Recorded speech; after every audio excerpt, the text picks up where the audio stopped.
Have you guys been using the Character AI app and wondering on how to delete account on it? Then don't worry. In today's video, I'm going to show you how to delete account in the Character AI app. So let's dive right in.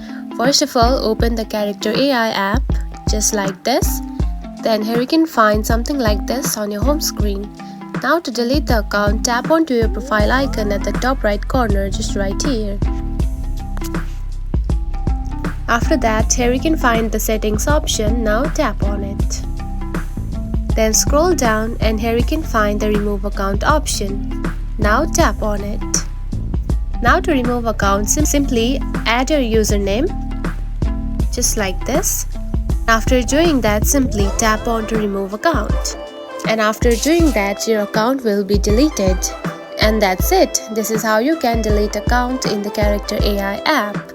If you found this video helpful, don't forget to like and subscribe for more tips. Thanks for watching.